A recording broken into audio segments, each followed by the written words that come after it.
Friends, आज हम बात करेंगे पर्सनालिटी डेवलपमेंट के बारे में।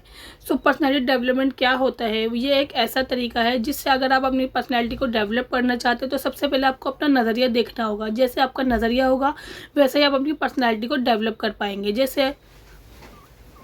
जैसा आपका नज़रिया होगा वैसे ही आपकी पर्सनैलिटी डेवलप होगी। फॉर एग्ज़ाम्पल, अगर आप कहीं गुड़ रख देते हो तो देखते हो कि मक्खियाँ उस पर खुद ब खुद चली आती हैं, तो इसका मतलब ये मक्खियों को ज़रूरत नहीं होती है, सिर्फ उनको रास्ता क्लियर चाहिए होता है वो गुड़ के पास पहुंचने के लिए। तो आप भी अपनी पर्सनैलिटी को ऐसे बनाइए कि धन दौलत पैसा शोहरत सब चीज़ आपके पास खुद चल कर आए, ना कि आपको खुद जाना पड़े।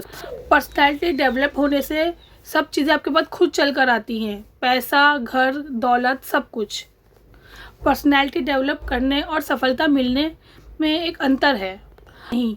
उसके लिए सबसे मेन चीज़ है आपको उसके लिए स्ट्रगल करना, उसके ऊपर मेहनत करना। अपनी पूरी पर्सनैलिटी को डेवलप करने के लिए आपको पूरी मेहनत करनी होगी। जैसे ऊपर लाइट लगी है, अगर लाइट लगी है तो हम अगर उसके ऊपर लटक भी जाए तो भी उसका जो है हम उसको ऑन नहीं कर सकते। क्यों? क्योंकि उसका एक स्विच है, अगर हम उसका स्विच ऑन करेंगे तभी लाइट जलेगी। इसी तरह हमारी पर्सनैलिटी का भी एक स्विच है।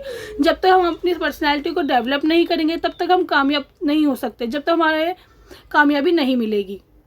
पर्सनैलिटी डेवलपमेंट से आपका मूल्य तय होता है। मतलब अगर आप कहीं किसी कंपनी में जाते हैं तो आप देखते हैं कि कंपनी पर्सनैलिटी डेवलपमेंट से आपका बाज़ारी मूल्य तय होता है। इसका मतलब है कि अगर आप बाहर मार्केट में जाते हैं और आप देखते हैं कि मार्केट में बहुत सारी कंपनीज़ हैं और उनके स्टॉक मार्केट के जो वैल्यू है सबकी अलग अलग होती है। इसी तरह आप किसी पर्सन को देखते हैं, जैसे बहुत सारे लोग हैं दुनिया में, तो सबकी इज़्ज़त एक बराबर नहीं है। किसी की अलग कोई इज़्ज़त देता है, किसी को अलग तरह से इज़्ज़त दी जाती है। इसी तरह से अगर कोई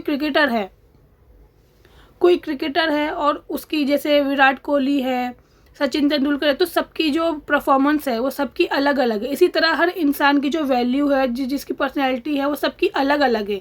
तो यही चीज़ है पर्सनैलिटी की कि जिसका जो भी पर्सनैलिटी है उसके लिए उन्होंने काम किया। जैसे क्रिकेटर जो होते हैं वो सब अपने अपने फील्ड में अलग अलग वर्क करते हैं। सबकी जो फील्ड है अलग है, सबका जो वर्क है डिफरेंट है, अलग है। जैसे फिल्म स्टार है तो उसमें शाहरुख खान है, सलमान खान है, बहुत सारे ऐसे हीरो हीरोइंस हैं जो बड़े बड़े ओहदों पर हैं, जो सुपरस्टार्स हैं। तो उनकी जो पर्सनैलिटी है सबकी अलग अलग वैल्यू है। शाहरुख खान की अलग है, सलमान खान की अलग है। क्यों? क्योंकि वो अलग अलग फील्ड में अलग अलग अच्छे किरदारों से जो है पहचाने जाते हैं। इसी तरह आप भी अगर अपनी पर्सनैलिटी को डेवलप करेंगे तभी आप अपने किरदार से पहचाने जाएंगे, जब भी आप जो है अपनी लाइफ में कुछ कर सकते हैं। अगर आप अपनी पर्सनैलिटी को डेवलप करेंगे तो आप कहीं बाहर जाते हैं, कितनी भी स्टॉक मार्केट्स की कंपनियां हैं, वहाँ के स्टॉक्स हैं, वो सब जो है अलग अलग कंपनी के अलग अलग स्टॉक के रेट्स अलग हैं। कंपनी के हर रेट किसी का ज़्यादा है किसी का कम है। तो यही है वैल्यू स्टॉक मार्केट की, जिससे पता चलता है कि कहाँ का मूल्य ज़्यादा है और कहाँ का मूल्य कम है।